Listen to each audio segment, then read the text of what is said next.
Eu acho que a torcida do Fluminense, depois desse Mundial de Clubes, vai ficar com bastante tempo com um pensamento desse.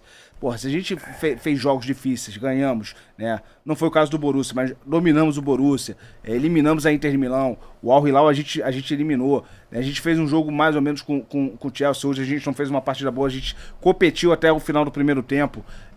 Cara, a mentalidade da torcida vai mudar.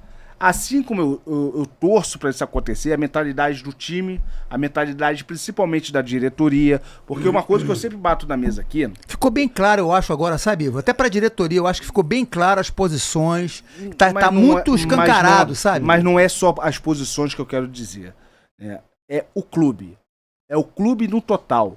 É que nem o Real Madrid, cara. O Real Madrid entra em todas as competições para ganhar. O Boca Juniors é a mesma coisa. O Fluminense tem que ter isso em mente. Não importa o time que está em campo. Isso tem que mudar da gente também, torcedor. Não importa o time que está em campo.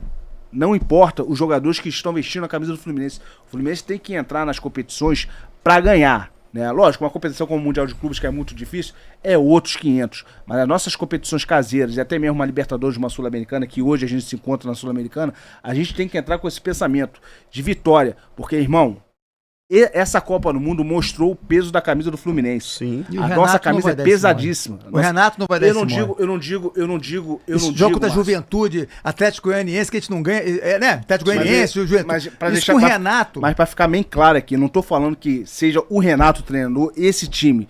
Eu tô falando que isso tem que ser uma mentalidade do clube, independente de quem está vestindo a camisa do Fluminense, independente de quem é o treinador, independente de quem é o presidente do Fluminense. Isso tem que ser uma mentalidade do clube e da sua torcida, porque nós, torcedores, cobrando a diretoria, nós, torcedores, cobrando os jogadores, traz reflexos sim, galera, porque esse pessoal fica de olho nas redes sociais. Isso que você falou, Ivo, é muito importante, sim. Esse Mundial, ele vai mudar a maneira de pensar. Acho que o torcedor do Fluminense, ainda tinha torcedor do Fluminense mesmo, que não acreditava muito que o Fluminense podia fazer certas coisas, não. Que não, eu desconhece a história, ou viveu pouco ainda, né?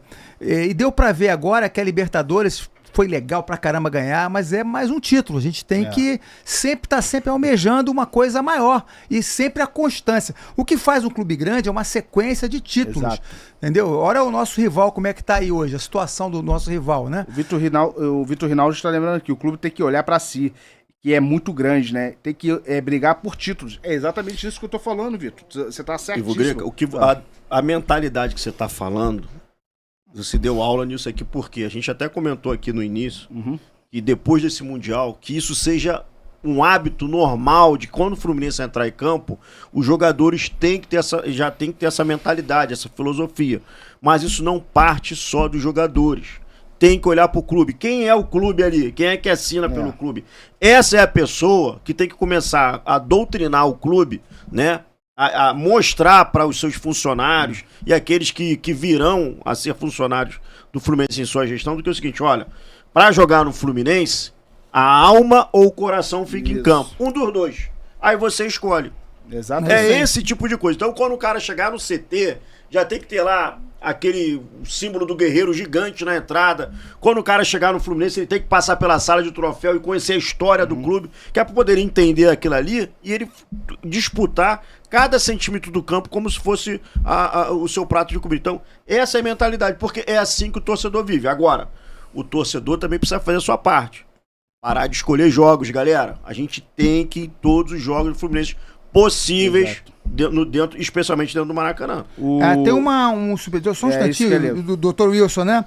O Flamengo e o Fluminense não vão ser taxados no Brasil, só o Botafogo. Só o Botafogo, porque o Botafogo é SAF. O Botafogo é SAF. Boa notícia, hein, doutor? E é uma bela de uma mordida, tá? Exatamente. Tem um superchat aqui, Leonardo Ferreira mandou R$2.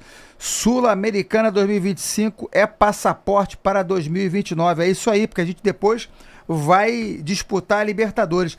Agora, uma coisa que esse time provou, completando esse ótimo raciocínio do Ivo e do Fitão aqui, esse time deu esse exemplo, né? Para todo mundo. Ele foi guerreiro assim, máximo, né? E uma dos elogios, até que o Ivo faz aqui pro Mário Bittencourt, né? Que ele faz elogio pro Mário, tá? É difícil, que o Mário pensa grande, ele não pensa o Fluminense pequeno, isso é fato, né? Isso é um fato. Com todos os erros e defeitos, assim... Com todos os erros e críticas que eu faço a ele, pelo menos ele pensa nisso. Ele é um cara que pensa grande no Fluminense. Contrata mal? Contrata. Mas contrata bem dele? também. Faz. Contrata bem também. O Alcir falou, esse JP é mercenário. Nem precisava ter jogado, não mudaria nada na vida dele. Pô, gente. O cara... Quem falou isso? O Alcir Moura. Tá certo, Alcir. Tá certo. Contigo nessa aí. Tomar no cu, JP o caralho. Assim, Pô, e não comemorar. O respeitou a torcida. Tem que comemorar, isso é uma babaquice do cacete. Eu escutei alguém falando que ele foi na torcida do Fluminense como se fosse pedir desculpa. O pessoal meio que vaiou, mas depois aplaudiu ele. Ele foi na torcida do Fluminense, cara, sim. Eu vi ele falar no ouvido de alguns jogadores também, algo desse tipo. Não sei se realmente, mas parecia que ele tava, sabe, se justificando ali, talvez se Cara, mas sinceramente, agora vocês zoeiram. O cara é profissional, galera. O cara é profissional. Faz parte. Não vai ser o primeiro nem o último jogador formado no Fluminense ou que jogou no Fluminense e meteu 2 golaços. Não, foi 2 golaços. Assim, foi assim, uma chapada e outro porradão na trave. Você viu o Queixada, o Pedro Queixada aí, que não teve consideração nenhuma com o Fluminense. Isso é um filho da puta. Esse é um filho da puta. Eu acho que a situação do João Pedro foi louvável.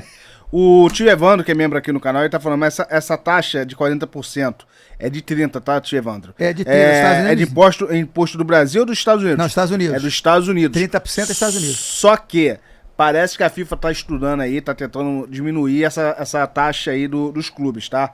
Tem uma empresa de advocacia lá, parece que foi contratada nos Estados Unidos para tentar... Parece que o dinheiro ficando um tempo lá, sendo aplicado lá, eu não sei como é que funciona isso, né? O Carlos Muniz mandou um superchat aqui de R$5. Obrigado, Carlos. O sarrafo desse elenco subiu. Agora eles mesmos precisam se cobrar. É isso aí. E dia 17 tem que ter no mínimo 50 mil no Maracanã. Já falei isso aqui. No mínimo, estarei lá e baterei muita palma para esse elenco, cara, que fez um espetáculo esse Mundial. Olá, galera. Quem fala aqui é o Cícero Melo, repórter da ESPN e dos canais Disney. Estou passando aqui para fazer um convite. Assistam aí o podcast Resenha, eu participei, adorei o papo, adorei a conversa e você vai curtir aí 2, 3 vezes por semana o Resenha. Tamo juntos, galera. Grande abraço.